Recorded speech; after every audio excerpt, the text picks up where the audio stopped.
नमस्कार मित्रांनो, स्वागत आहे तुमचं पुन्हा एकदा मराठी टी व्ही बुलेटिन या यूट्यूब चॅनलमध्ये. व्हिडिओच्या सुरुवातीलाच धैर्य आपल्याला बेडरूममधून बाहेर आलेला दिसतो.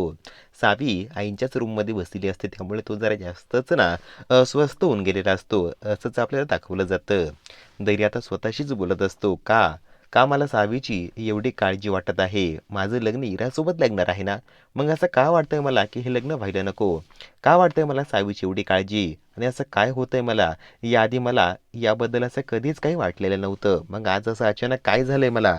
सावीची एवढी काळजी का वाटायला लागली मला, असं तो स्वतःशीच बोलत असतो. त्यानंतर पुढच्या सीनमध्ये अर्धा एक तास झाल्यानंतर धैर्य जो असतो ना, त्या खुर्चीवरच तसा बसूनच झोपी जातो. आणि बघतो तर काय, आता खूपच वेळ होऊन जातो. कसाबसा धैर्य आता दचकून उठून उभा राहतो, कारण सावी अजूनही त्याच्या रूममध्ये काही आलेली नसते. सावीच्या काळजीपोटी तो पुन्हा एकदा आईंच्या रूममध्ये जातो. सावी बिचारी एकटीच त्या ठिकाणी बेड शेजारी जाऊन बसलेली असते. सावीला थंडी वाजेल, डास चावतील म्हणून धैर्य तिच्यासाठी त्या ठिकाणी शॉल घेऊन येतो. सावी आईंची एवढी काळजी घेते हे पाहून धैर्यही एकदमच आनंदी होऊन जातो. तो आता स्वतःशीच बोलू लागतो, का सावी, काय एवढं करते ग माझ्या आईसाठी. आणि मग धैर्य सावीच्या नकळतच तिच्या अंगावरती शॉल टाकतो.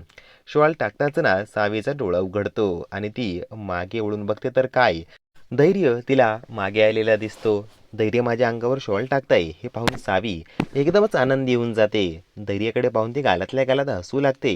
दोघंही एकमेकांमध्ये आता एकदमच गुंतवून जातात, हरवून जातात. तोच दामिनी दचकून उठून उभी राहते आणि दोघांना असं एकत्र आलेलं पाहून दामिनी एकदमच जोरात ओरडते, काय चाललंय तुमचं.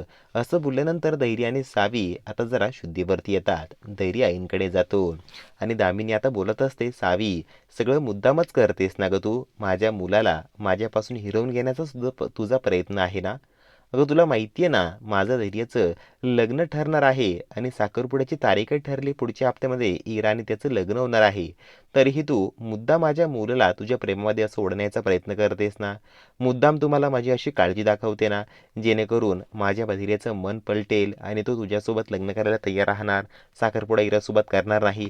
हाच तुझा डाव आहे ना सावी. सावी बोल ना, तुझा हा डाव का मला कळत नाही का सावी, बोल ना. असं ती सावीला नको ते बोलत असते, कारण सावीच्या मनात तसं काही इंटेन्शन नसतंच. ती मुद्दामच धैर्यांच्या नजरेमध्ये सावीला पाडायचा प्रयत्न करत असते. मात्र धैर्य जो असतो ना, याने पूर्णपणे स्वतःच्या डोळ्यांनी पाहिलेलं असतं की सावी हे काही मुद्दाम करत नाहीये. आईंच्या काळजीपोटीच ती या ठिकाणी अशी बसलेली असणार. तर आता इकडे धैर्य आईलाच समजवायला जातो, आई एक मिनिट, अगं काय बोलतेस ग तू. तर आता इकडे सावी बोलते, अहो दामिनी मॅडम, किती खोटं बोलता हो तुम्ही. अहो एका माणुसकीच्या नातीच इथे बसलेले होते मी. तुमची काळजी वाटत होती मला. आणि एकदा तुमच्या तोंडावर म्हणजे तुमच्या मुखवट्यावर ही जी खोट्या नावाची जी पट्टी आहे ना, ती जरा बाजूला काढा आणि बघा कोण तुम्हाला समोर दिसतं, कोण खरं आहे आणि कोण खोटं आहे, बरोबर तुम्हाला कळेल. आणि तुम्हाला असं वाटतंय की धैर्य खरंच त्या इरावर प्रेम करता. काही धैर्यांचं इरावरती प्रेम वगैरे नाहीये. त्यांच्या डोळ्यांमध्ये मी माझ्यासाठी असलेलं प्रेम बघितलंय आणि ते साखरपुड्यासाठी रेडी झालेले नाही अजून. तुम्ही त्यांना का फोर्स करताय. आपल्या मुलाच्या मनाचा जरी विचार करा दामिनी मॅडम. असं बोलून सावी रागा त्या रूममधून आता बाहेर निघून जाते. तर आता दामिनी जी असते ही जरा जास्तच घाबरून गेलेली असते. तिला सारखा सारखा दयामामांनी दिलेली धमकी आठवत असते. आणि मग दामिनी धैर्यांना बोलू लागते, धैर्य बघितलं कशी ही सावी तुझ्या समोरच मला धमकवून गेली, मला चॅलेंज करून गेली. तुला माहिती आहे ना, तुझं लग्न ठरलंय आणि तुझं लग्न इरासोबतच होणार. आणि मामांनी जी काही धमकी दिलेली असते ना, ती धमकी सारखी सारखी आता दामिनीला आठवत असते, म्हणून ती जरा जास्तच अस्वस्थ होऊन जाते. त्यामध्ये मामा तिला बोललेला असतो, तुझं हे जे काळं कर तुझं आहे ना, हे जर बाहेर येऊ नये, तुला जेल होऊ नये असं जर तुला वाटत असेल ना तायडे, तर तुला सांगतो, माझ्या मुलीचं लग्न तुझ्या मुलासोबत व्हायलाच हवं. धैर्य आईला आता जरा शांत करतो आणि बोलू लागतो, आई काळजी करू नको, तू जसं सांगते ना तसंच होणार आहे. आता सावी बाहेर जरी आलेली असते तरीही कान देऊन दोघांमध्ये काय बोलणं सुरू आहे ना, हे ती ऐकतच असते.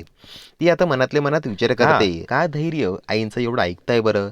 त्यांना माहिती ना त्यांचं माझ्यावर प्रेम आहे. मला या प्रकरणाच्या खोली रुंदीमध्ये जावंच लागेल, असं ती बोलत असते. दुसऱ्या दिवशी सकाळी सकाळीच सावी किचनमध्ये जाणार. तोच नीता आता समोर येते. नीता सावीला आता बोलत असते, सावी, अगं किती काळजी करणार आहे आता नवऱ्याची. अगं मी आहे ना, मी बनवते ना चहा कॉफी, कशाला तू एवढी काळजी करतेस? आणि मग सावी जरा टेन्शनमध्येच असते म्हणून नीताच बोलू लागते. हे बघ सावी, मला माहिती आहे आईंमुळेच तू जरा जास्त टेन्शनमध्ये आलेली असणार, पण काल रात्री आईंना मी घाईघाई तुझ्या रूममध्ये जाताना बघितलं. दया मामा आता एकटाच ना एका अनोळख्या रस्त्याने चालत असतो. त्या रस्त्याला तो कधीच गेलेला नसतो, अशा तो अनोळख्या बंगल्यावर जात असतो. त्या दोघांचा पाठलाग रीना आणि पराग करत असतात. पराग लगेच सावीला कॉल करतो की अशी अशी घटना घडली आहे सावी, काय करू? मामा एका अननोन बंगल्यामध्ये जात आहे. तिथे नक्कीच ना काहीतरी म्हणजे विशेष काहीतरी असेल, ज्याचा पुरावा आपल्या हातात लागला ना, तर कदाचित आपण हा साखरपुडा थांबू शकतो. सावी बोलते, असं असेल तर त्याच्यावरती तू नजर ठेव. काय करतो, कुठे जातो, आतमध्ये कोण आहे? तर आता तू बोलत असतो बंगला नंबर कोणता आहे ते मला माहिती आहे. तू पोहोचतेस का ग सावी इथे? तुझ्या येईपर्यंत मी काहीच करणार नाही, चालेल का? तर सावीसुद्धा बोलते, ठीक आहे. आता याबद्दलच ती आता नीताला बोलते, मला जावं लागेल नीता वहिनी. तर नीता बोलते, सावी अगं कशाला एवढी काळजी करतेस? तुझी नीता वहिनी आहे ना तुझ्यासोबत. आईना चहा नाश्ता द्यायचा आहे ना, मी देते. तुला जर काही अर्जंट काम असेल ना, तर तू जा बिंदास्त सावी बाहेर. तुला काही वाटलं लागलं तर मला कळव, आणि इथे काही जर घडलं ना, मी तुला सगळं फोनवरती समजावून देते, चालेल ना? तर सावी बोलते, ठीक आहे ठीक आहे.